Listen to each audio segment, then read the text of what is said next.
नमस्कार दोस्तों, मैं आलोक शर्मा आप सभी का स्वागत करता हूं आज के इस वीडियो में।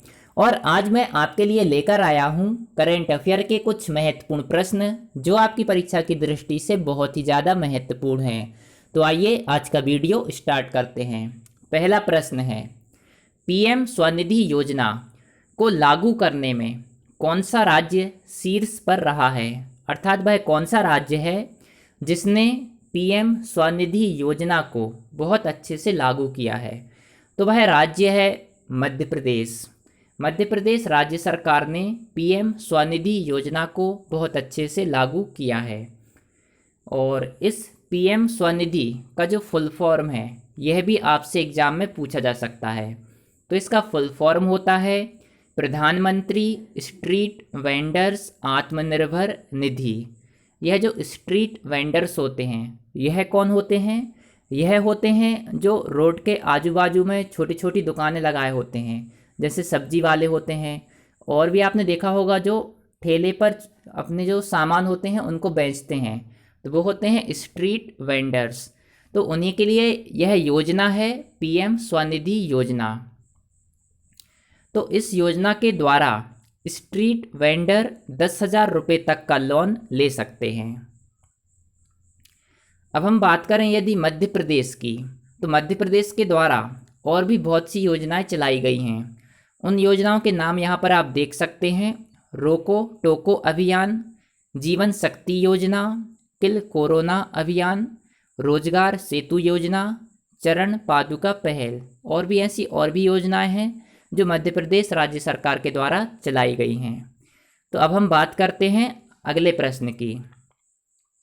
अगला प्रश्न है, भारत का एकमात्र गोल्डन बाघ किस राज्य में देखा गया है। तो यह एकमात्र गोल्डन बाघ है भारत में, इसके अलावा और कोई भी गोल्डन बाघ नहीं है।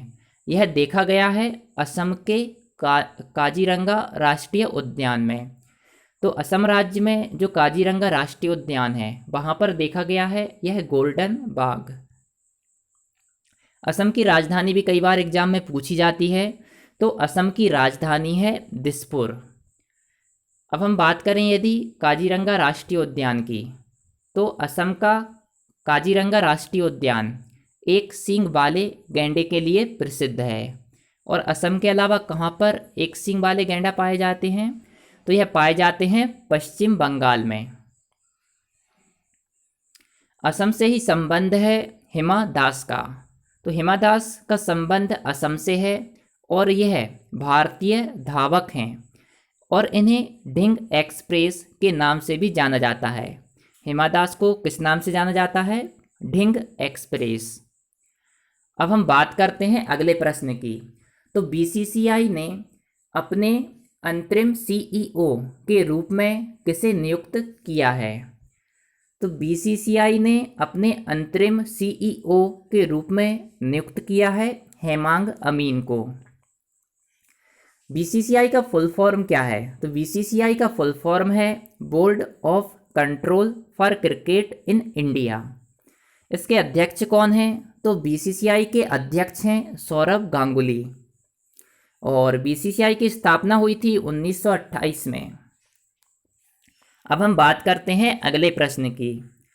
तो यूवी सैनिटाइजिंग डिवाइस शुद्ध का निर्माण किस संस्था के द्वारा किया गया है? तो यह डिवाइस है शुद्ध, इसका निर्माण किया है आईआईटी कानपुर के द्वारा। यह डिवाइस क्या करेगी? तो इस डिवाइस को मोबाइल के द्वारा हैंडल किया जाता है और यह डिवाइस 15 मिनट में 10 बाय 10 का जो कमरा है, जो 10 बाय 10 का जो कमरा है उसको 15 मिनट में यह पूर्णतः सैनिटाइज कर देती है। यह डिवाइस, इसका नाम है शुद्ध। इसको बनाया गया है आईआईटी कानपुर के द्वारा।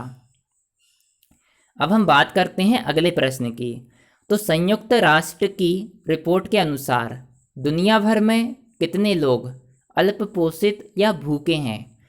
तो संयुक्त राष्ट्र ने एक रिपोर्ट जारी की है जिसके अनुसार 69 करोड़ लोग पूरी दुनिया में अल्पपोषित या भूखे हैं। और अभी संयुक्त राष्ट्र की रिपोर्ट के अनुसार कोविड-19 बीमारी के कारण इस साल 13 करोड़ लोग और भुखमरी के शिकार हो सकते हैं। अब हम बात करते हैं अगले प्रश्न की। तो भारत मालाबार नौसैनिक अभ्यास में किस देश को शामिल करने की योजना बना रहा है? तो भारत मालाबार नौसैनिक अभ्यास में ऑस्ट्रेलिया को शामिल करने की योजना बना रहा है। यह एक युद्धाभ्यास है, मालाबार नौसैनिक अभ्यास, और इसमें अभी वर्तमान में भारत, अमेरिका और जापान देश शामिल होते हैं। जब ये नौसैनिक अभ्यास प्रारंभ हुआ था, मालाबार नौसैनिक अभ्यास, तो प्रारंभ में इसमें केवल भारत और अमेरिका शामिल थे, लेकिन बाद में इसमें जापान भी शामिल हो गया और अब ऑस्ट्रेलिया को इसमें शामिल करने की योजना बनाई जा रही है। अब हम बात करते हैं अगले प्रश्न की। तो अमेरिकी एविएशन कंपनी बोइंग ने भारतीय वायुसेना को कौन से हेलीकॉप्टर प्रदान किए हैं? तो उन हेलीकॉप्टर के नाम हैं अपाचे, AH-64E और चिनूक। ये हेलीकॉप्टर प्रदान किए हैं बोइंग ने भारतीय वायुसेना को। अब हम बात करते हैं अगले प्रश्न की। तो पोलैंड के राष्ट्रपति के रूप में किसे नियुक्त किया गया है? तो पोलैंड के राष्ट्रपति के रूप में नियुक्त किया गया है आंद्रेज डूडा को। यह अब पोलैंड के राष्ट्रपति होंगे। अब हम बात करते हैं आज के प्रश्न की। इसका आंसर आपको कमेंट में देना है। तो आज का प्रश्न है, यूनाइटेड किंगडम में FDI का दूसरा सबसे बड़ा स्रोत कौन सा देश बन गया है? तो आपको बताना है यूनाइटेड किंगडम में FDI का दूसरा सबसे बड़ा स्रोत कौन सा देश बन गया है, और आपको FDI का फुल फॉर्म भी कमेंट में लिखना है। तो यदि आपको मेरा वीडियो पसंद आया हो तो इसको लाइक अवश्य करें, इसको शेयर अवश्य करें, और यदि आपने अभी तक मेरे चैनल को सब्सक्राइब नहीं किया है तो मेरे चैनल को सब्सक्राइब अवश्य करें। आपने मेरे वीडियो को देखा, इसके लिए बहुत बहुत धन्यवाद। Thank you.